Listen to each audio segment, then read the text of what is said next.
အဲ့ဒါနဲ့ငွေကြီးလေးကောင်အသာချပြီးတော့သူအချုပ်ခန်းထဲကနေပြေးတယ်အဲ့ဒါလိုရာဇဝသားပြေးတယ်ထွက်ပြေးတယ်ဆိုတဲ့စကားကိုဘုရင်ကကြားတဲ့အခါကျတော့မကျေနပ်နိုင်ဘူးအဲ့ဒါနဲ့ဘာလုပ်တုံးဆိုတော့နော်လူသားသမား9ယောက်ကိုလက်နှက်ကိုစီအပ်ပြီးတော့ဟောဒီရာဇဝသားကိုတွေ့ရတင်ကြိုင်ဓာမဆိုင်တတ်ရမယ်ဆိုတဲ့အမိန့်တော်နဲ့လွတ်လိုက်တယ်တဲ့အဲ့ဒါလိုလွတ်လိုက်တဲ့သတင်းစကားအခြေအနေကိုဒီရာဇဝသားကမသိဘူးအဲ့ဒီမှာစောစောကပညာရှိယောက်ျားကဒီရာဇဝသားကိုစောင့်ရှောက်လို့တဲ့အတွက်ကြောင့်အမောင်မင်းနှစ်ကွေးပြေးမနေနဲ့မင်းရဲ့နောက်ကိုတွေ့ရတင်ကြိုင်ဓာမဆိုင်တတ်ဖို့လက်နဲ့ကိုကြီးအပ်ပြီးတော့ဘုရင်မင်းမြတ်ကလူသက်သမား9ယောက်လွတ်လိုက်တယ်ဒါကြောင့်မင်းတိုးပြီးတော့ပြေးလို့ခိုင်းတယ်နော်ဒီပြေးဆိုတဲ့စကားကဒီသုတ်တန်ထဲမှာအပါဆုံးစကားလုံးပဲဟုတ်လားအဲ့ဒါနဲ့သူတိုးပြီးတော့ပြေးတယ်အဲ့လိုဆက်ပြီးတော့ပြေးနေတဲ့ရာဇဝသားလွတ်နေတယ်ဆိုတဲ့စကားကိုကြားတဲ့အခါကျတော့ဘုရင်က6ယောက်မြောက်အစွမ်းတတ္တိထက်မြက်တဲ့လူသားသမားတယောက်ကိုလွတ်တယ်အဲ့ဒီလူသားသမားကထူးခြားတာကဘာလဲဆိုတော့ဒီရာဇဝသားနဲ့ငယ်ငယ်တည်းကစအတူတူနေခဲ့တဲ့ငယ်ပေါင်းကြီးပေါ့အလွန်ယုံတဲ့ရာဇဝသားကအလွန်ယုံတဲ့တငယ်ချင်းပေါ့နော်ငယ်ငယ်တည်းကစလက်ပင်ဖက်ကြီးလာတဲ့လူဒါမှသာလေသူ့ကိုအယုံသွင်းပြီးတော့တတ်လို့ရမှာမို့လို့နော်လူယုံကိုနော်မက်လောက်အောင်ပစ္စည်းပေးပြီးတော့တန်လျက်အပ်ပြီးတော့လွတ်လိုက်တယ်အဲ့ဒီတရင်စကားကို तू မသိဘူးအဲ့ဒီမှာပညာရှိယောက်ျားကမောင်မင်းခပ်ပေါ့ပေါ့ပြေးမနေနဲ့မင်းမရန်သူတွေကတိုးပြီးတော့သာများလာတယ်ပေါ့နော်မွေကြီးလေးကောင်ရှိတယ်လူသားသမား9ယောက်လိုက်လာတာရှိတယ်အခုမင်းရဲ့နောက်ကိုဆဋ္ဌမမြောက်အတွင်းလူယုံမင်းရဲ့ငယ်ပေါင်းကြီးပေါ့မယုံလေနဲ့အဲ့ဒါကမင်းကိုအကောက်ကြံပြီးတော့တတ်အဲ့ဒါကလည်းမင်းကိုလိုက်နေတယ်အဲ့ဒါနဲ့ तू တိုးပြီးတော့ပြေးတဲ့အခါကျတော့ဘာတွေ့လဲဆိုတော့ဦးဇင်းတို့ရွာတရွာတွေ့တယ်တဲ့အဲ့ရွာကထူးထူးဆန်းဆန်းပဲအိမ်6လုံးပဲရှိတယ်အိမ်ကြီးကြည့်လိုက်တဲ့အခါကျတော့ဘာမှတာတာနာနာမရှိဘူးနော်တဲကုတ်ကလေးနော်အလုံးမအနှုတ်ဆုပ်ကုတ်ဆုပ်နော်ဖြစ်ကြတဲ့ဆန်းစောက်ထားတဲ့တဲအိမ်ကလေး6လုံးပဲရှိတယ်အဲ့တော့အပြင်ကကြည့်ရတာနော်အစင်မပြေတာနဲ့တူပါရဲ့အတွင်းမြန်ဗာမြန်ငါအတွက်အာကိုအားသာပြုစရာရှိမလဲနော်ဒီထဲမှာငါအတွက်ခိုလုံပြီးတော့စားစရာတောက်စရာနော်အာကိုအားသာမြန်ပြုစရာဗာမြန်ရှိမလဲလို့အဲ့ဒီအိမ်6လုံးကိုတစ်လုံးချင်းစီဝင်ပြီးတော့သူကြည့်တယ်တဲ့ကြည့်တော့တစ်လုံးမှသူအာကိုအားသာပြုစရာဖိုးတန်တာဘာမှမရှိဘူးစားစရာလည်းမရှိဘူးဝတ်စရာလည်းမရှိဘူးရွှေလည်းမရှိဘူးငွေလည်းမရှိဘူးဘာမှမရှိဘူးအပြင်ဘက်ကအခြေအနေမကောင်းတယ်လို့အတွင်းထဲမှာလည်းဘာမှမရှိဘူးအဲ့ဒါနဲ့ဒါအချီးနှီးကြီးပဲဒီဟာကြီးကတော့ဘာမှလည်းအားကိုးစရာလည်းမရှိဘူးအဲ့ဒါနဲ့သူအဲ့ဒီရွာလေးမှာအမောဖြေပြီးတော့ထိုင်နေတော့ညာတံပြေးပြီးတော့ဓမြ6ယောက်ရောက်လာတယ်ရွာကိုဖြတ်မဲ့ဓမြ6ယောက်အဲ့ဒီဓမြ6ယောက်ကလက်ထဲမှာမိတို့ကိုစီကင်ထားပြီးတော့အဲ့ဒီအိမ်ကလေး6လုံးကိုအသီးဓမြ1ယောက်လျင်အိမ်တစ်လုံးစီတာဝန်ယူပြီးတော့မိတို့တွေပြစ်ပြီးတော့မိရှို့ရတယ်ဘာမှအားကိုးရမရှိရတဲ့ကြားတဲ့နော်ရွာပြဓမြကဘာလုပ်တာတော့မိရှို့တာဟုတ်လားအဲ့ဒီမှာပညာရှိယောက်ျားပေါ်လာပြီးတော့မင်းဒီရွာကိုလည်းအားကိုးပြီးတော့နေလို့မဖြစ်ဘူးဆိုတာထင်ရှားတယ်ပေါ့ဒီရွာကိုဖျက်ဆီးမဲ့လူလည်းရှိတယ်ဒီရွာထဲမှာကိုကလည်းဘာမှအနှစ်သာရရှိတာမရှိဘူးဒါကြောင့်မင်းတိုးပြီးတော့ပြေးဒီရွာကိုမင်းမိခိုလို့တော့မရနိုင်ဘူးအဲ့ဒါနဲ့သူဒီရွာကိုငါမိခိုလို့မရဘူးအားကိုအားရပြုလို့မရဘူးဆိုဆက်ပြီးတော့ပြေးတယ်အဲ့လိုဆက်ပြီးတော့ပြေးကမှဘာတွေ့တော့ဆိုတော့မြေကြီးခံနေတာတွေ့ရတယ်နော်ရေစီးအလွန်ကျန်းတဲ့မြေကြီးအဲ့ဒါနဲ့သူဒီဘက်ကန်းကနေလှမ်းမြော်ပြီးတော့ကြည့်တယ်မြင့်ရဲ့ဟိုဘက်ကန်းကိုသူမြင်ရတယ်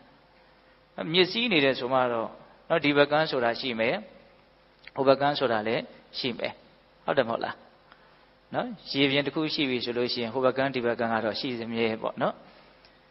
အဲ့တော့သူစဉ်းစားတယ်အော်ငါအခုရက်နေတဲ့ဒီဘက်ကန်းကတော့မွေကြီးလေးကောင်ကလည်းပဲငါ့ကိုအန်တယ်ပြုမလို့လိုက်လာတာရှိတယ်နော်လူသားသမား9ယောက်ကလည်းလိုက်လာတာရှိတယ်ငါရဲ့တငယ်ချင်းငယ်တငယ်ချင်းကလည်းငါ့ကိုအကောက်ကြံပြီးတော့အမြဲတမ်းအခွင့်အပေါက်ကိုချောင်းပြီးတော့နှိပ်စက်မယ်ဆိုတဲ့စိတ်နဲ့လိုက်လာတာရှိတယ်နော်ငါအာကိုအာရပြုတ်မယ်လို့ကြံတဲ့ဒီရွာလေးကလည်းဘာအနှစ်သာရမှမရှိဘူးအနှစ်သာရမရှိတဲ့အပြင်ရွာပြည့်တမျှတွေအန်တရာကလည်းအမြဲတမ်းကြုံရတယ်အဲ့ဒါကြောင့်မလို့ငါဒီဘက်ကမ်းမှာနေလို့ရှိရင်တော့ဘေးအန္တရာယ်အလွန်များတယ်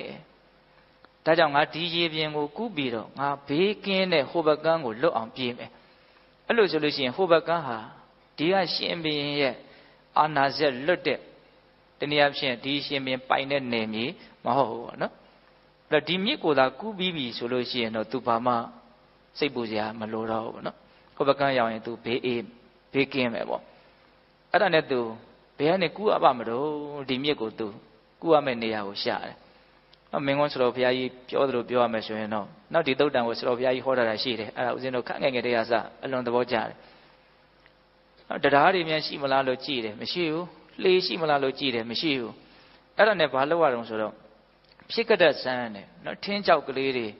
နော်မြက်ချောက်ကလေးတွေတရွက်ချောက်ကလေးတွေအကုန်လုံးရအောင်ရှာပြီးတော့အဲ့ဒါကိုຫນွယ်ကြိုးလေးနဲ့စုစည်းပြီးတော့လူတကိုယ်စာခံလောက်တဲ့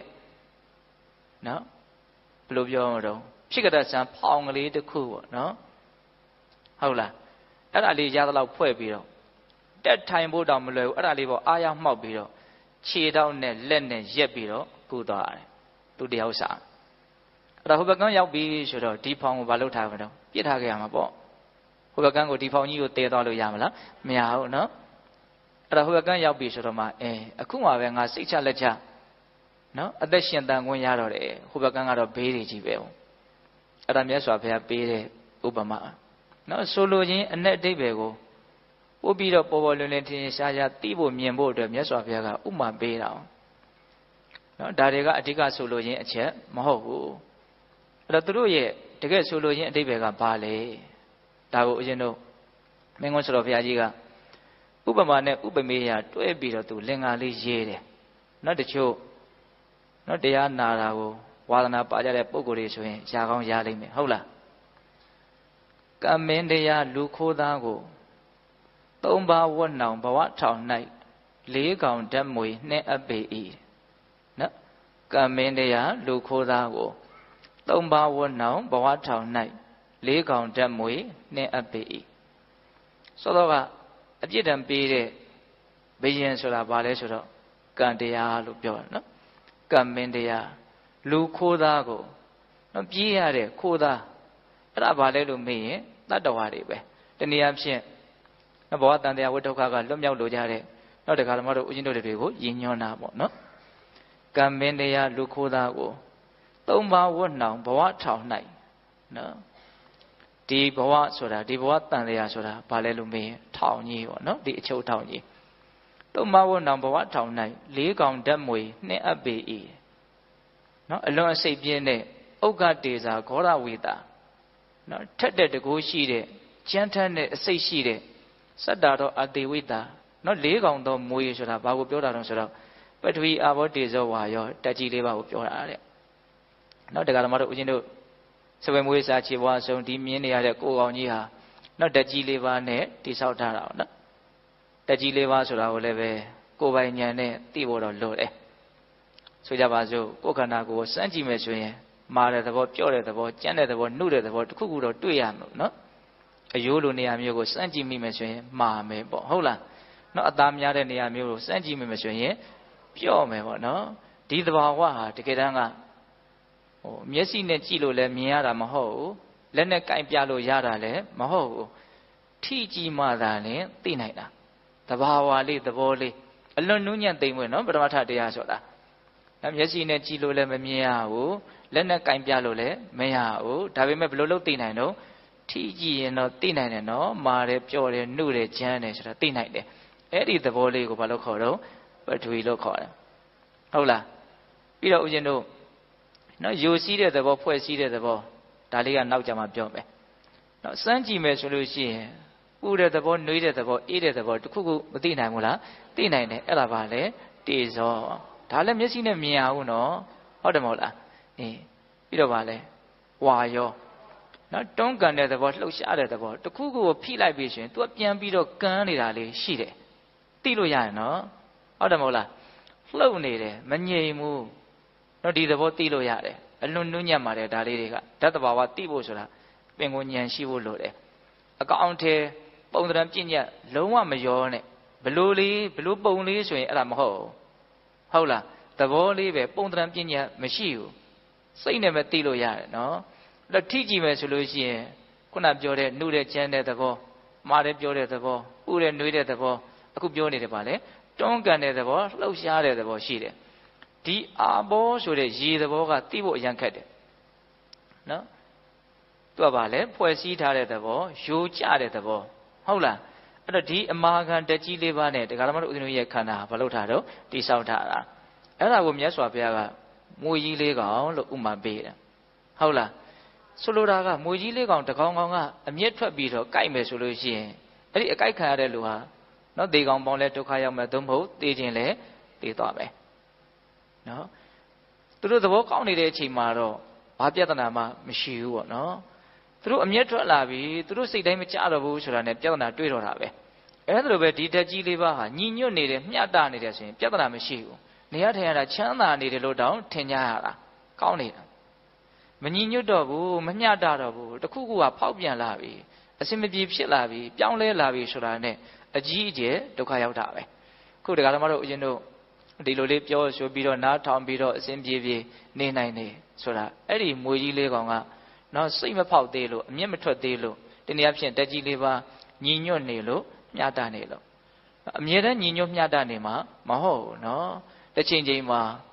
ဘာဖြစ်တာမလို့ဖောက်မှာနော် तू ကဖောက်မှာနော်အဲ့ဒီဖောက်တဲ့အချိန်မှာအခုလို့ဘယ်နည်းနဲ့မှမနေနိုင်ဘူးအဲ့ဒီအခြေအနေလေးကိုအဓိကပြောခြင်းလို့နော်ဒီသုတ်တန်လေးကိုဘုံဘုံကဒီနေ့ပြောဖို့အမှတ်ရတာဟုတ်လားဒါပေမဲ့သုတ်တန်ကိုဆုံးအောင်အရင်စပြောပြီးတော့မှဒါကိုနည်းနည်းလေးပြောကြည့်နော်အဲ့တော့ဦးဇင်းတို့ဝီကြီးလေးကောင်ကမြတ်စွာဘုရားတက်ကြီးလေးပါလို့သိလို့ဟောတယ်နော်တက်ကြီးလေးပါဖောက်ပြန်လို့ရှိရင်ဒုက္ခရောက်ရမယ်ပေါ့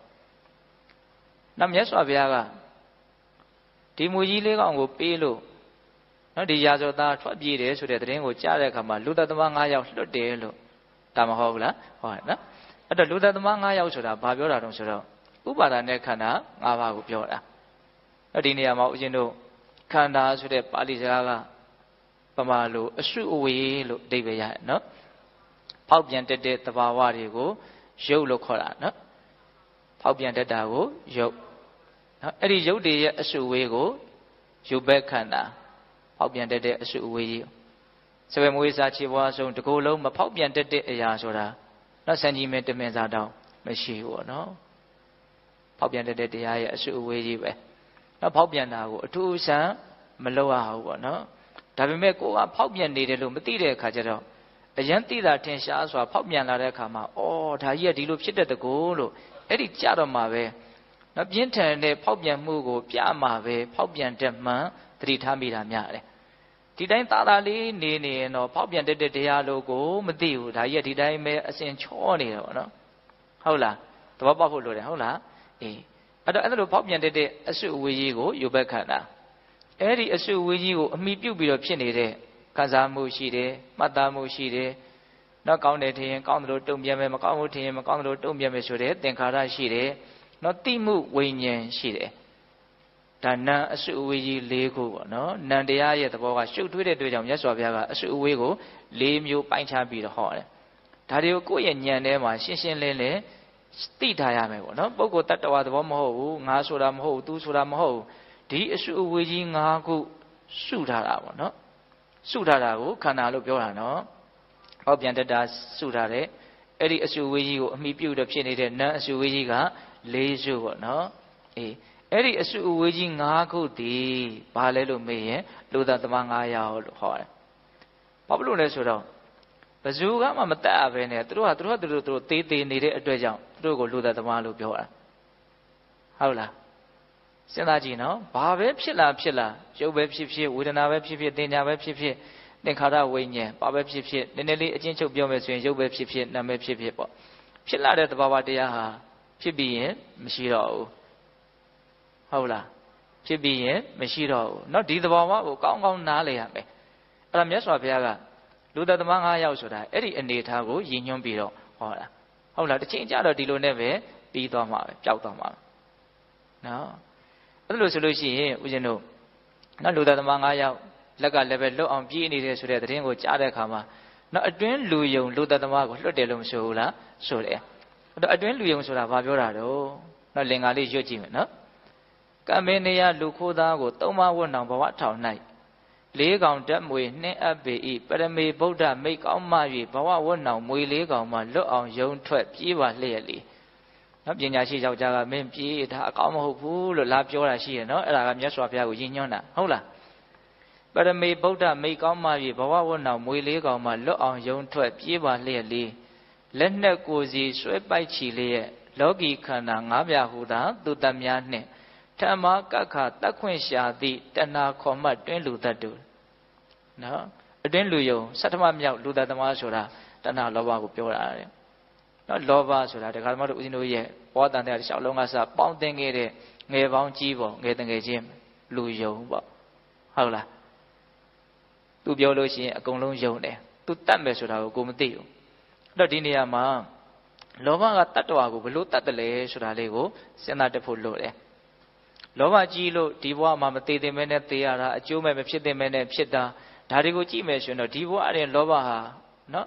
အကျိုးမဲ့တာဆင်းရဲဒုက္ခဖြစ်တာကိုဖန်တီးနိုင်တယ်ဆိုတာတော့ထင်ရှားတယ်ပေါ့တချို့လောဘကြီးလွန်းလို့သေကြရတာမရှိဘူးလားရှင်နော်ဒါဒီဘဝအရင်သေရတာပေါ့သို့တော့ဒီလောက်နားလည်တာနဲ့မရအောင်လောဘကတတ္တဝါကိုတတ်တယ်ဆိုတာဘလို့တော့နော်တခုခုဖြစ်ခြင်းနဲ့လိုချင်တယ်ရခြင်းနဲ့ဆိုတဲ့အဲ့ဒီလောဘတည်နော်ဘဝတစ်ကိုတဖန်ဖန်တီးတတ်တယ်ဖြစ်စေတတ်တယ်တဏ္ဏပောနောဘဝိကာရနော်ဒီပါဠိလေးပောနောဘဝိကာဘဝတစ်ကိုတဖန်ဖြစ်စေတတ်တယ်လောဘဟာဘဝတစ်ကိုဖြစ်စေတယ်ဆိုရင်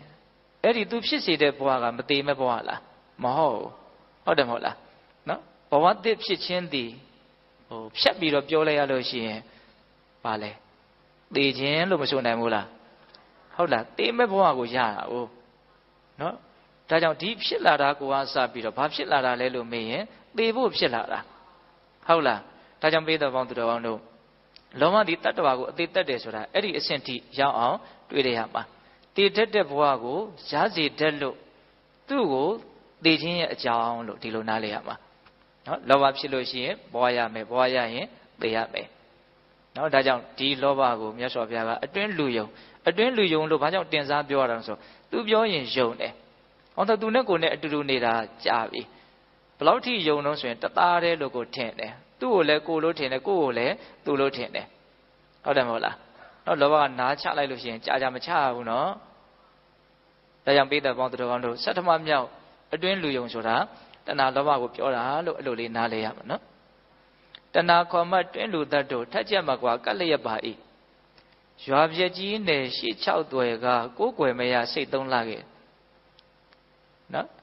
ရွာပြက်ထဲမှာရှိတဲ့အိမ်6လုံးအထက်ထဲမှာဘာမှတန်ဖိုးရှိတာလဲရှာလို့ဖွေလို့မရခဲ့ဘူးလို့ဆိုခဲ့တယ်နော်အဲ့ဒါကဘာကိုပြောတာလဲဆိုတော့မျက်စိနာနာလျှာကိုစိတ်လို့ဆိုတဲ့ဣဇတိကာယရဏ6ပါးနော်ဒါကိုအကျဉ်းမပြောရရင်တော့ဒီခန္ဓာကြီးလို့ပြောလို့ရတယ်နော်ဒီခန္ဓာကိုယ်ကြီးကဒီမျက်စိနာနာလျှာကိုစိတ်ဆိုတဲ့အာယတနာ6ပါးနဲ့တိဆောက်ထားတာဟိုအနှစ်သာရကင်းမဲ့လှတယ်ဆိုတာကိုပုံပေါ်အောင်ပြောတာတခုချင်းရှာဖွေကြည့်ပေါ့မျက်လုံးကိုစဉ်းစားကြည့်နားကိုစဉ်းစားကြည့်နှာခေါင်းကိုစဉ်းစားကြည့်လျှာကိုစဉ်းစားကြည့်ကာယပတာရကိုစဉ်းစားကြည့်စိတ်ကိုစဉ်းစားကြည့်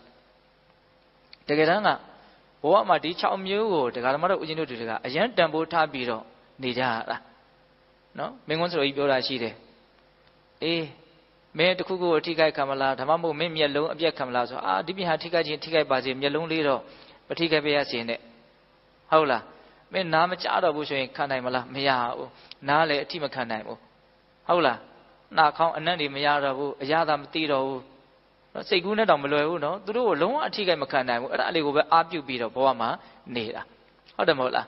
နော်စိတ်မြန်းဖောက်သွားမယ်အယူကြီးဖြစ်သွားမယ်ဆိုရင်ဘယ်လိုနေမလို့အဲ့ဒါလည်းအထိခံလို့မရဘူး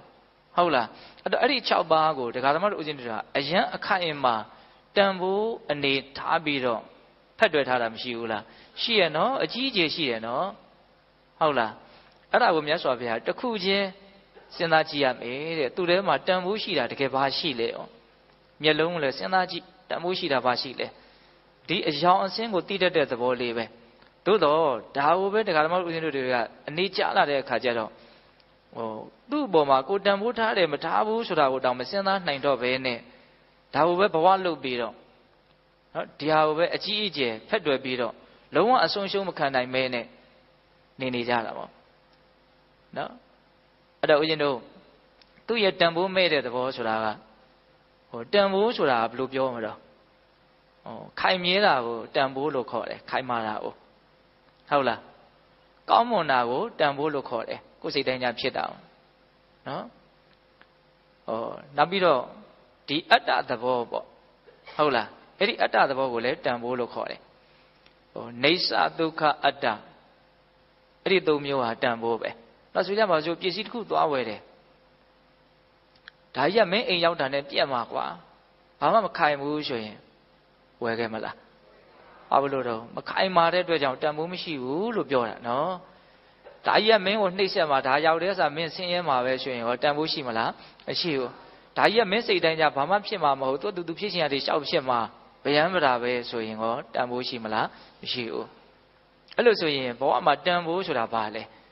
နော်မြဲတာရဲ့ကောင်းမွန်တာရဲ့ကိုယ်စိတ်တိုင်းကြဖြစ်တာရဲ့ဒါကိုတန်ဖိုးလို့သတ်မှတ်ကြတာနော်ဟုတ်တယ်မဟုတ်လားအဲ့ဒီသုံးခုမရှိဘူးဆိုရင်တန်ဖိုးမရှိဘူးပေါ့ဟုတ်တယ်မဟုတ်လားအဲ့လိုဆိုရင်ဒီမျက်စိနာနာလျှာကိုယ်စိတ်ဆိုတဲ့ဒီသဘာဝ6မျိုးကိုအဲ့ဒီတန်ဖိုး3ခုရှိသလားဆိုတဲ့နော်ရှင်းပြီးတော့တွေးပြီးတော့ကြည့်ကြည့်ပေါ့မရှိတာကိုတွေးရတယ်ပြောင်းလဲမှုရှိတယ်ခိုင်မာမှုမရှိဘူးကောင်းမှုမရှိဘူးကိုယ်သဘောတိုင်းဖြစ်နေတာမဟုတ်ဘူးအဲ့ဒီသဘာဝတွေကိုနားလည်ဖို့မလိုဘူးလားလိုတယ်နော်အဲ့တော့ဦးဇင်းတို့အနှစ်သာရကင်းမဲ့တဲ့တဲကုတ်6လုံးဆိုတာမျက်စိနာနာလျှာကိုယ်စိတ်တနည်းအားဖြင့်ကိုယ်ဘဝရဲ့နော်တန်ဖိုးမဲ့တဲ့သဘောနော်အချီးနှီးဖြစ်တဲ့သဘောကိုပေါ်လွင်ထင်ရှားအောင်မြတ်စွာဘုရားအဲ့ဒီဥမာကိုပေးတာနော်ဘဝခန္ဓာကိုအယံကြီးနော်အထင်ကြီးဖြစ်နေမှာဆိုလို့နော်အဲ့ဒီအထင်ကြီးမှုကြီးအကြီးမရှိဘူးလားရှိရနော်လုံးဝကိုအထိမခံနိုင်ဘူးနော်ဒါလေးကိုပဲစုပ်ကန်ပြီးတော့နေကြရတာဟုတ်လားအဲ့လိုဆိုလို့ရှိရင်ဦးဇင်းတို့အဲ့ဒီတဲကုတ်6လုံးကိုနော်မီးတို့ကင်ပြီးတော့လာပြီးတော့မီးရှို့တဲ့ရွာပြတဲ့များ6ယောက်လို့ဆက်ပြီးတော့ဟောတာရှိတယ်နော်အဲ့ဒါကဘာပြောတာတော့နော်အဲ့ဒါကအာယုံ6ပါးကိုပြောတာဟုတ်လားအာယုံ6ပါးနော်သူ့အာယုံသူ့ द्वार အသီးအသီးနော်အပူပေးတဲ့လို့သူတို့ကိုရွာပြတဲ့များ6ယောက်လို့ခေါ်တာနော်ရွာပြကြီးနဲ့ရှေ့6တဲ့ကကိုယ်ကွယ်မရစိတ်3လခဲ့ဓာပြတတနောက်ဆက်ပွားသည်6ပါးအာရဏတောင်းကြံလှခဲ့နော်ရှုပါယုံဆိုတဲ့ရွာပြတဲ့များကမျက်စိကိုຢာကသို့မဟုတ်ဒေါသဆိုတဲ့မိတုတ်တင်ပြီးတော့မိရှို့တယ်ပေါ့နော်မြင်လို့ကောင်းလိုက်တာမြင်လို့မကောင်းဘူးဒီသဘာဝလေးကိုသေချာနားလည်အောင်ကြိုးစားရမှာနော်မြင်လို့ကောင်းတယ်ဆိုတာရဲ့နောက်မှာယဉ်မှုရှိတယ်မြင်လို့မကောင်းဘူးဆိုတာရဲ့နောက်မှာမကျေနပ်မှုရှိတယ်ဟုတ်လားမျက်စိကိုမီးလောင်တာလို့နားလည်ဖို့လိုတယ်နော်ကြားလို့ကောင်းတယ်ကြားလို့မကောင်းဘူးဆိုတော့ဗာလေမျက်စိကိုမီးလောင်တာနော်ဒါကိုစဉ်းစားကြည့်လို့ရှိရင်နော်လောကကြီးကမီးတုံးတောက်နေတယ်ဆိုတာအလွန်ထင်ရှားတယ်မြတ်စွာဘုရားရဲ့ဒေသနာနဲ့ညှိမယ်ဆိုလို့ရှိရင်ဒါတွေဟာလူတွေလားမီးပုံတွေလားမီးတောက်တွေလားလို့မေးရင်မီးပုံတွေမီးတောက်တွေဆိုရင်ပို့လို့တောင်မှန်ပဲနော်မျက်စိမှာလည်းမျက်စိအလျောက်နားမှာလည်းနားအလျောက်အထူးသဖြင့်စိတ်ထဲမှာတော့မီးကအမြဲတမ်းလို့လောင်းနေတယ်။ຢာကမီးသို့မဟုတ်မကျေနပ်မှုဒေါသမီးအပူရှိတယ်။ဒါပေမဲ့ဒီအပူနဲ့နေကြဖြစ်နေတာကြားတဲ့အခါကျတော့ဒါကိုပူတယ်လို့သိပြီးတော့မခံစားမိဘူးနော်နေသားတကြဖြစ်နေတယ်။အဲ့လိုဆိုလို့ရှိရင်ဘလို့အခါမျိုးမှာဒါဟာပူတယ်လောင်တယ်လို့သိနိုင်လေ။ဒီအပူထိုက်အလျောက်တက်တာတဲ့အခါမျိုးပျောက်တဲ့အခါမျိုးမှာစောတော်ကတော်တော်ပူပါလားဆိုတာသိနိုင်တယ်အဲ့ဒါညကြတော့အဲ့ဒီအကြောင်းကိုအခြေပြောမယ်နော်ပူတယ်ဆိုတာပူနေတော့မှသိဖို့သိပြီးတော့မလွယ်ဘူးဟုတ်ရဲ့လားနော်ဆင်းရဲတယ်ဆိုတာဆင်းရဲတော့မှသိပြီးတော့သိဖို့မလွယ်ဘူးအဲ့ဒီဆင်းရဲလွတ်သွားဆိုတော့ပြန်ကြည့်လိုက်ရင်တော်တော်အဆင်မပြေခဲ့တာပဲဆိုတာသိရတယ်တခါလေကိုယ့်ကိုဟုတ်နေတယ်လို့ထင်နေတာဟုတ်လားဒါကြောင့်မီးတောက်ကြီးတောက်နေတာလို့ဒါမြတ်စွာဘုရားကတော့အဲ့လောက်ထိမြင်တာပေါ့နော်ဒါမီးတဟုံးဟုံးတောက်နေတယ်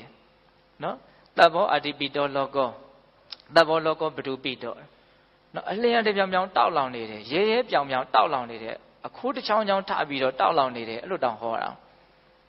ဒါမြတ်စွာဘုရားစိတ်ထဲမှာတော့ဒါလောင်းနေတယ်လောင်ကျွမ်းနေတယ်လို့မြင်တယ်ဒါကိုဦးဇင်းတို့နော်ခေတ်သိပ္ပံဆရာတွေရဲ့အမြင်နဲ့နှိုင်းယှဉ်ပြီးတော့ကြည့်မယ်ဆိုရင်လည်းအလွန်ကောင်းမှလို့ထင်တယ်ဒီရုပ်ပိုင်းဆိုင်ရာတကယ်တမ်းအမြဲတမ်းလောင်ကျွမ်းနေတာသူအဲ့လိုပြောရနော်အမြဲတမ်းလောင်ကျွမ်းနေတာလို့ပြောရနော်အဲ့လိုဆိုရင်ကိုယ့်ရဲ့စိတ်အနေအထားကိုပြန်ကြည့်ကြည့်စိတ်ကလည်းတကယ်တမ်းကလောင်ကျွမ်းနေတာပဲစိတ်မှာလောင်ကျွမ်းမှုရှိတယ်နော်ဟုတ်လားအနိစ္စမီလောင်တယ်ဆိုတာလေးကိုအထိုက်အလျောက်သဘောပေါက်လို့ရှိရင် နော်ဒီဒေသနာကိုပို့ပြီးတော့အရသာခံလို့ရမယ်ဟုတ်လားဒါကြောင့်ဦးဇင်းတို့အာယုံ6ပါးကဒီတဲကုတ်6လုံးကိုအသီးသီးသူ့ द्वार သူ့အာယုံနော်လောင်ကျွမ်းမှုဖြစ်အောင်ကြံဆောင်နေတယ်ဒါကိုရည်ရွယ်ပြီးတော့မြတ်စွာဘုရားကအာယုံ6ပါးကိုရွာပြည့်တဲ့များ6ယောက်လို့ပြောတာအဲ့တော့ဒီအတွင်းမှာလည်းပဲအနှစ်သာရကင်းမဲ့တယ်ပတ်ဝန်းကျင်ကလည်းပူလောင်အောင်ပဲဖန်တီးနေတယ်ဟောဒီလိုအဖြေကောက်ချက်ဆွဲလို့မရဘူးလားနော်အတွင်းကလည်းပဲအနှစ်သာရကင်းမဲ့တယ်အပြင်ကလည်းပဲပူအောင်သာလျင်ဖန်တီးနေတယ်အပြင်မှာအဲ့ဒီအာယုံတွေပဲရှိတာပဲလေဟုတ်တယ်မဟုတ်လားအဲ့ဒီအာယုံတွေကဘာလုံးမဲ့အာယုံတွေတော့ပူအောင်လုံးမဲ့အာယုံတွေပဲနော်ဒါကြောင့်နော်သူတော်ကောင်းတရားကိုစိတ်ဝင်စားလာပြီဆိုလို့ရှိရင်နော်လူတွေနဲ့ဝေးရပြေးကြတာများတယ်ဟုတ်တယ်မဟုတ်လားနော်များသောအားဖြင့်အာယုံတွေထဲမှာဒီလူတွေဆိုတဲ့အာယုံကအပြင်းထန်ဆုံးလို့ဦးဇင်းမြင်တယ်ဆိုကြပါစို့ဘုံဘုံတို့ပြောနေကြအောင်နော်ဒီထဲမှာလူတယောက်မှမရှိဘူးကိုတယောက်တည်းငုတ်တုတ်လေးထိုင်းနေတယ်စီကူလေးနဲ့ထိုင်းကြည့်ပါတိုင်ကြီးတွေရှိတယ်အနံရံတွေရှိတယ်တက်မဲ့တယ်ဘာမှမကြိုးစားပဲနဲ့ကိုအခုလူထဲမှာထိုင်ရတာတော့မပူဘူးဟုတ်တယ်မဟုတ်လားစိတ်ချမ်းသာမှုမရှိနိုင်ဘူးလားရှိနေစဉ်းစားကြည့်နော်ကိုကဒီလူတွေကြတော့ကိုကဘယ်လိုမြင်တာတော့ပုဂ္ဂိုလ်တ attva ဆိုတဲ့အမြင်နဲ့မြင်တာပုဂ္ဂိုလ်တ attva တင်ရက်သလားမရက်ဘူးငါလို့မြင်တယ်သူလို့မြင်တယ်အဲ့ဒီတင်ရက်သလားမရက်သေးဘူးဒီလူကငါမုန်းတယ်ဟာမုန်းတယ်လို့ဒီလူကငါချစ်တယ်လို့ဒီထိသွားတာနော်အဲ့ဒီထိရက်ပြီလားမရက်သေးဘူးနော်ဒီလူကငါမုန်းတဲ့လူရဲ့လူဒီလူကငါချစ်တဲ့လူရဲ့လူမသွားတယ်ဗျဟုတ်တယ်မဟုတ်လားနော်ကိုအဖွဲ့အစည်းလေးသူ့အဖွဲ့အစည်းလေးရှိရနော်အဲ့လိုဆိုရင်ပို့ပြီးတော့ပူလောင်မှုကကျဲလာတယ်တချို့ဆိုလို့ရှိရင်သူ့အကြောင်းဘာမှခေစီတွင်းကြလည်းမသိပဲနဲ့သူကလည်းကို့အကျိုးမဲ့ကိုဘာမှလည်းမလုပ်ပါပဲနဲ့အသက်လွတ်ကိုရန်သူဖြစ်နေတာရှိတယ်ဘယ်နဲ့ကြောင့်အဲ့လိုဖြစ်နေတာနော်ကိုချစ်တဲ့လူတွေနဲ့ပတ်သက်နေလို့ကိုမုန်းတဲ့လူတွေနဲ့ပတ်သက်နေလို့နော်ကိုချစ်တဲ့လူကိုမုန်းပြီဆိုအဲ့လူကိုမုန်းတယ်ကိုမုန်းတဲ့လူကိုချစ်ပြီဆိုအဲ့ဒီလူကိုကိုမုန်းတာဗောဟုတ်တယ်မဟုတ်လားစဉ်းစားနော်စိတ်တွေရဲ့သဘောကိုပြောပြတာဟုတ်လားအတော်ချင်းတို့ဘေးသက်ပေါင်းသူတော်ကောင်းတို့အတွင်းမှာလည်းအနှစ်သာရကင်းမဲ့တယ်အပြင်မှာလည်းပဲပူလောင်ကြောင်းတရားတွေသာဖြစ်တယ်ဆိုတာကိုနားလည်စေချင်တာဒီတုတ်တန်ရအဲ့ဒီတိုင်းပြောနေတာပဲမဟုတ်လားအာယုံကပါလဲမီးရှို့တဲ့ဓမြနော်ခန္ဓာကိုယ်ကတော့အနှစ်သာရကင်းမဲ့တဲ့အိမ်6လုံးလို့ဒီလိုပြောတာအဲ့မှာဆက်ပြီးတော့ပြေးတဲ့အခါကျတော့ဘာတွေ့တော့ရေပြင်ကြီးခံနေတာတွေ့တယ်လို့ပြောတယ်နော်မြေကြီးတစ်စင်းစီးနေတယ်ဆိုကြပါစို့ဟုတ်လားအဲ့ဒီရေပြင်ကဘာပြောတာလဲဆိုတော့အာသောတရား၄ပါးကိုပြောတာနော်ယိုစီးနေတယ်အမြဲတမ်းယိုစီးနေတယ်ယိုစီးတာမှာစမ်းကြဲတယ်နော်ရိုးရိုးရေကတော့အမြင့်ကနေအနှိမ့်ကိုပဲစီးတယ်ဒီအာသဝဆိုတဲ့ရေကတော့အမြင့်ကနေအနှိမ့်ကိုတင်မကဘူးအနှိမ့်ကနေအမြင့်ကိုလည်းစီးတယ်နော်အထက်ဘဝအောက်အဝိဇ္ဇတန်အောင်စီးနိုင်တယ်ကာမတဝဘဝတဝဒိဋ္ဌတဝအဝိဇ္ဇတဝဟုတ်လားကာမရဲ့ပုံမှာမမောမှုဘဝရဲ့ပုံမှာမမောမှုနော်ကိုယ်ခန္ဓာရုပ်တဏ္ဍသဘာဝတရားတတ်ကိုပဲပုဂ္ဂိုလ်တ attva လို့အထင်မှားမှုဒိဋ္ဌတဝနော်အဝိဇ္ဇာတဝသစ္စာ၄ပါးကိုမသိမှုတနည်းအားဖြင့်ဘဝခန္ဓာရဲ့အကြောင်းကိုမှန်မှန်ကန်ကန်မသိမှုမမြင်မှုအဲ့ဒါကိုခေါ်တော့အာသောတရား၄ပါးအဲ့ဒီအာသောတရား၄ပါးဟာအလွန်ကြမ်းတမ်းတဲ့ကုသန်းဖို့ခက်ခဲတဲ့ရေပြင်ဉာဏ်ကြီးတစ်ခုဖြစ်တယ်လို့ဒီလိုမြတ်စွာဘုရားဟောတာဟုတ်လားအဲ့ဒါဦးဇင်းတို့ဒီရေပြင်ကိုတကယ်လို့ကူးနိုင်မယ်ဆိုလို့ရှိရင်အဲ့ဒီလူဟာဘယ်ရောက်လဲဟိုဘက်ကန်းရောက်နော်အဲ့တော့ဒီနေ့မှာဟိုဘက်ကန်းနဲ့ဒီဘက်ကန်းဆိုတာလဲဥမာထဲမှာပါတယ်နော်ဒီဘက်ကန်းဆိုတာကစောစောကပြောခဲ့တဲ့မူကြီး၄ကောင်ရဲ့လူသက်သမား9ယောက်ရဲ့အတွင်းလူယုံလူသက်သမားရဲ့တဲကုတ်6လုံးရဲ့ဓမြ6ယောက်ရဲ့5မျိုးရှိမယ်ပေါ့နော်သူကဘာလဲဆိုတော့တက္ကာယရဲ့နာမည်လို့ပေါင်းပြီးတော့တစ်ခါထပ်ဟောတယ်နော်အဲ့တော့ဒီဘကန်းဆိုတာတက္ကာယရဲ့နာမည်တက္ကာယဆိုတာတက္ကာယထင်ရှားဖြစ်နေတဲ့ဒီယုံနာကိုပြောတာပဲနော်ထင်ရှားဖြစ်နေတဲ့သဘောတကယ်ထင်ရှားဖြစ်နေတာကဒါပဲဟုတ်လားအဲ့ဒါကိုပဲမြတ်စွာဘုရားကနားလည်မှုရှိအောင်နော်ရှုတော်အမျိုးမျိုးကနေနာမည်အမျိုးမျိုးတက်ပြီးတော့ဟောပြတာဟုတ်တယ်မဟုတ်လားစဉ်းစားကြည့်နော်အကုန်လုံးချုပ်လိုက်လို့ရှိရင်ရုပ်နာမည်ရတာပဲလေမွေးကြီး၄ကောင်ကကျုပ်ထဲမှာအကျုံးဝင်ပေါ့နော်ခန္ဓာ၅ပါးကတော့ရုပ်ရဲ့နာကတော့၄ပါးအကျုံးဝင်သွားမယ်ပေါ့နော်ဟုတ်တယ်မဟုတ်လားနော်တဲကုတ်6လုံးဆိုတဲ့ဒီခန္ဓာအိမ်ကလည်းပဲဒါခန္ဓာ၅ပါးရုပ်နာမယ်အကျုံးဝင်တယ်အာယုန်တွေရတယ်ဗါတယ်ရုပ်တွေပဲပေါ့ဩဓမ္မယုံဆိုတာနာမ်တွေရောပါလာဟောအဲ့ဒါနှစ်ချုပ်လိုက်လို့ရှိရင်တက္ကာယဆိုတော့ဘာဖြစ်သွားတော့ယုံနာပဲပါတယ်အဲ့တော့ဟိုဘကန်းဆိုတာဘာလဲဟိုဘကန်းဆိုတာနိဗ္ဗာန်ကိုပြောတာတဲ့အဲ့တော့ဟိုဘကန်းကိုရောက်ချင်တယ်ဆိုလို့ရှိရင်ဒီရေပြင်ကိုကူးနိုင်ဖို့လိုတယ် တော့ဒီရေပြင်ကဘယ်ဟာကိုအရင်ကူရမှာတုံးလို့မေးရင်ဒိဋ္ဌတဝါဆိုတာကိုအရင်ကူရမှာနော်ထင်ရှားဖြစ်ပေါ်နေတဲ့ယုံနံကိုပဲကိုယ့်အကိုထင်မြင်တယ်လို့တွေစွတ်ထင်းနေတဲ့အထင်မှားမှုပေါ့နော်ပုဂ္ဂိုလ်တ attva လို့ထင်နေတာနော်တကယ်တမ်းကသဘာဝတရားတွေဟာအဘိဓမ္မာသင်ကြတဲ့ပုဂ္ဂိုလ်တွေဒီထဲမှာအများကြီးပါလိမ့်မယ်နော်နေတ္တတနေစီဝသဘာဝတ attva လည်းမဟုတ်အသက်သဘောလည်းမဟုတ်တဲ့သဘာဝတရားတတ်ဟုတ်လားသဘာဝတရားဆိုအဲ့ဒီတိုင်းပဲအဲ့ဒါကိုဒကာသမတို့ဦးဇင်းတို့ကဘယ်လိုထင်တာတော့ပုဂ္ဂိုလ်တ attva လို့ထင်တာဟုတ်ရဲ့လားအဲ့တော့အဲ့လိုမျိုးနော်အာသောတရား၄ပါးတဲ့ကဒီဒိဋ္ဌသဝကိုပဲအရေးတကြီးအရင်ကူးမြောက်နိုင်အောင်ကြိုးစားရမှာတကယ်လို့ဒိဋ္ဌသဝဆိုတဲ့ရည်ပြင်းချမ်းကိုကူးနိုင်မယ်ဆိုလို့ရှိရင်ကျန်တဲ့အာသောတရား၃ပါးကတစ်ချိန်ချိန်မှာသေချာပေါက်လွန်မြောက်သွားအဲ့ဒါကိုသဘောပေါက်လားမသိဘူးနော်သောတပတ္တိမဉ္ဇဉ်ပူဉ္ဇဉ်ရခဲ့မယ်ဆိုလို့ရှိရင်သေချာပေါက်ကာမဘုံမှာ9ပါးနေပြီးနေသူဟာအကုန်လုံးဒုက္ခခတ်သိငြိမ်းရမယ်ကိလေသာခတ်သိငြိမ်းရမယ်ဟုတ်ရဲ့လားအဲ့တော့အဲ့လိုမြန်ကူးနိုင်မယ်ဆိုလို့ရှိရင်ဟိုဘကန်းဆိုတဲ့နိဗ္ဗာန်ကိုရောက်မယ်ပေါ့အဲ့တော့ဒီနေရာမှာဘာနဲ့ကူးမလို့တရားလည်းမရှိဘူးလှေလည်းမရှိဘူးဖြစ်ကြတဲ့ဆံနော်တရွက်ဆိုတရွက်6မျက်ဆိုမျက်6ထင်းဆိုထင်း6ရသမျှလေးစုစည်းပြီးတော့တကူစားလေးအဲ့ဒါပေါ်လေးပေါ်မှာမှောက်ပြီးတော့ခြေတို့လက်တို့နဲ့ရက်ကန်ပြီးတော့တခါတည်းဟိုဘက်ကိုကူးသွားတယ်လို့မဆိုဘူးလားအဲ့ဒါဘာပြောတာတုံးဆိုတော့အောက်ကဖောင်လေးဖြစ်ကြတဲ့ဆံဖောင်လေးကမဂ္ဂင်၈ပါးကိုပြောတာနော်ခြေနဲ့လက်နဲ့အထုတ်ရသေးတယ်တဲ့အဲ့ဒါကဘာလဲဆိုတော့ဝိရိယကိုပြောတာတယ်အလွန်အသေးစိတ်တဲ့ဥမာကဟုတ်လားနော်ဒါကိုဆိုကြီးကဘလို့ရေးတော့နော်ကမ္မင်းတရားလူခိုးသားကိုသုံးမဝတ်နောင်ဘဝထောင်၌၄កောင်တက်မွေနှင်းအပ်ပေ၏ပရမေဗုဒ္ဓမိကောင်းမှပြီဘဝဝတ်နောင်မွေ၄កောင်မှလွတ်အောင်ယုံထွက်ပြေးပါလျက်လေးလက်နဲ့ကိုစီဆွဲပိုက်ချီလျက်လောကီခန္ဓာ၅ပြားဟူသာတုတ္တများနဲ့ဓမ္မကခတက်ခွင့်ရှာသည်တဏှာခေါ်မှတ်တွင်းလူဓာတ်တို့ထက်ကြက်မကွာကလျက်ပါ၏ရွာပြကြီးနဲ့ရှေ့6တွေကကိုယ်ွယ်မရစိတ်သုံးလှခဲ့ဓာပြတတနောက်ဆက်ပွားသည်6ပါးအာယတနာတောင်းကြလှခဲ့ဩဃ4သွယ်မြစ်ပြင်ကျဲဤဝယ်ဘက်ကြတက်ကာယကများလှဘေးပယံရန်သူပြန်း၏ရှစ်ခမ်းသောမဲ့ဖောင်ဖွဲ့ရှက်လျက်ခြေလက်ဝိရိယကုခတ်မလျင်ဘဝမှာကံနေဘူးနန်းတို့ကုသန်းထုတ်6ဘေးလွတ်မြောက်မည်ကျိုးထောက်သင့်လှပြီတကားတဲ့နော်နောက်ဆုံးဏီကုံကျုပ်တိုက်တွန်းတာလေးကဘာလို့လဲကျိုးထောက်သင့်လှပြီတကားတဲ့ကျိုးစားသင့်လှပြီတဲ့အဲ့တော့ဒီထဲမှာဦးချင်းရဲ့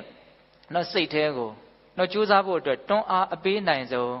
ဥပမာတွန်းအားအပေးနိုင်ဆုံးစကားလုံးကဘယ်ဟာလဲဆိုတော့မွေကြီးလေးကောင်ပဲ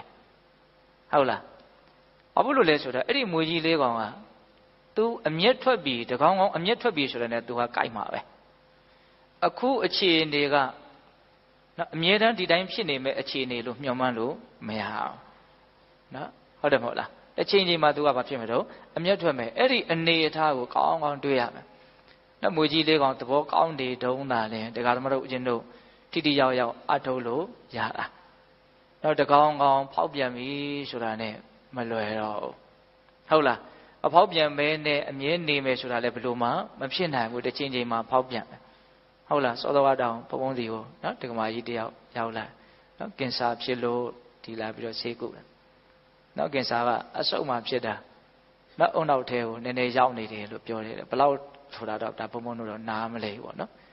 ဒါမြတ်စွာဘုရားဒေသနာအရပြောမယ်ဆိုလို့ရှိရင်ဒါဘာဖြစ်တာတော့နော်မွေလေးကောင်ဖောက်ပြန်တာပေါ့နော်တကောင်ကဖောက်ပြန်အဲ့တော့အပိစကားပြောချင်တာကအပိစကားမဟုတ်ပါဘူးလေအမှန်စကားပါအဲ့ဒါဘာပြောချင်တာလဲဆိုတော့အဲ့ဒီလိုဖြစ်တည်ဖြစ်စေမဖြစ်တည်ဖြစ်စေတကယ်တမ်းကအတူတူပဲကင်ဆာဖြစ်တည်ဖြစ်စေမဖြစ်တည်ဖြစ်စေအတူတူပဲလို့မြင်စေခြင်းတယ်ကျန်တဲ့လူတွေလည်းမြင်စေခြင်းတယ်ဒါပေမဲ့ခက်တာကမဖြစ်သေးတဲ့လူကမမြင်ဘူးဟုတ်လားဖြစ်နေတဲ့လူကလည်းမြင်ဖို့မလွယ်ဘူးဩငါမှဖြစ်ရလေခြင်းသူတို့ကတော့တော်တော်ကောင်းနေမှာအဲ့လိုထင်တာနော်စဉ်းစားကြည့်ဟုတ်လားတကယ်တမ်းကဒါကနာမည်တက်လို့ရလို့သာတက်နေတာတနည်းနည်းနဲ့တော့ဒီထဲမှာဖောက်ပြန်နေတာပဲလေနော်ကျန်တာတွေဖြစ်ပြီးတော့သေနေကြတာတွေပေါ့အများကြီးမရှိဘူးလားရှိတာပေါ့ဟုတ်တယ်မဟုတ်လားကင်ဆာကမှသာလင်တတ္တဝါကိုတတ်တာမဟုတ်ပါဟုတ်တယ်မဟုတ်လားကျန်တာတွေကတတ်တာမှာပိုးပြီးတော့အဆမတန်မများဘူးလားအများတာပဲနော်အဲ့တော့ဘာပဲပြောပြောတနေ့နေ့တစ်ချိန်ချိန်မှာဒကာသမတို့ဦးဇင်းတို့ရဲ့ နော်ဒီအခြေအနေကောင်းလေးဟာရက်ဆိုင်သွားမှာအတိုင်းအဆမဲ့ပေးထားတဲ့အခွင့်အရေးမဟုတ်ဟုတ်တယ်မဟုတ်လားအဲ့ဒါကိုစဉ်းစားမိဖို့မလိုဘူးလားလို့တယ်နော်အဲ့ဒါမြတ်စွာဘုရားဒီမှာစတုဏအာတိဝိတနာဥက္ကတေသနာဂောရဝိတနာအညတရောဝအညတရောဝကုပ္ပိတတိတတောတွန်အံဘောပုရိသမရဏဝနိကိစတိမရဏထဝဒုက္ခနော်ဘာပြောတော့အလွန်ထက်တဲ့တကိုးရှိတဲ့အလွန်ပြင်းတဲ့အစိတ်ရှိတဲ့ဒီမွေကြီးလေးကောင်တကောင်ကောင်ကအမျက်ထွက်ပြီဆိုတာနဲ့တင့်ကိုကြိုက်လိုက်မယ်တဲ့ကြိုက်ပြီဆိုတာနဲ့သင်ဟာသေလောက်တဲ့ဒုက္ခကိုလည်းရလိမ့်မယ်သို့မဟုတ်သေခြင်းလည်းသေသွားလိမ့်မယ်ဒါကြောင့်မို့လို့ဒီမွေကြီးလေးကောင်ရဲ့ဘေးကနေလွတ်အောင်သင်ပြေးလို့ခိုင်းနေတယ်အဲ့ဒီနေရာမှာဦးဇင်းတို့အဓိကပြောရမယ့်စကားကြံနေတယ်အဲ့ဒါကဘာလဲဆိုတော့